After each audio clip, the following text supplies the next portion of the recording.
In this video, I'm going to show you how to download Lightroom on iPhone. So basically what you want to do is go over to your App Store and go ahead and type in Lightroom.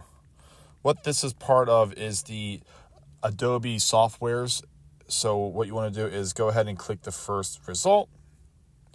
And you'll see that Lightroom comes up here, Lightroom Photo and Video Editor. So we're just going to hit the little download button on the far right side. And it will go ahead and download.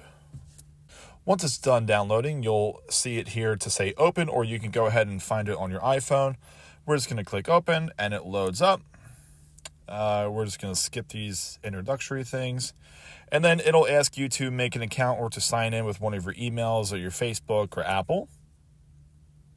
And once you make your account, you'll be able to use Lightroom like you normally would, go through some of the tutorials and some of your stuff if you want to go ahead and use Lightroom with your videos and photos. And that's how you do it. That's how you would go about downloading and then creating an account with Lightroom.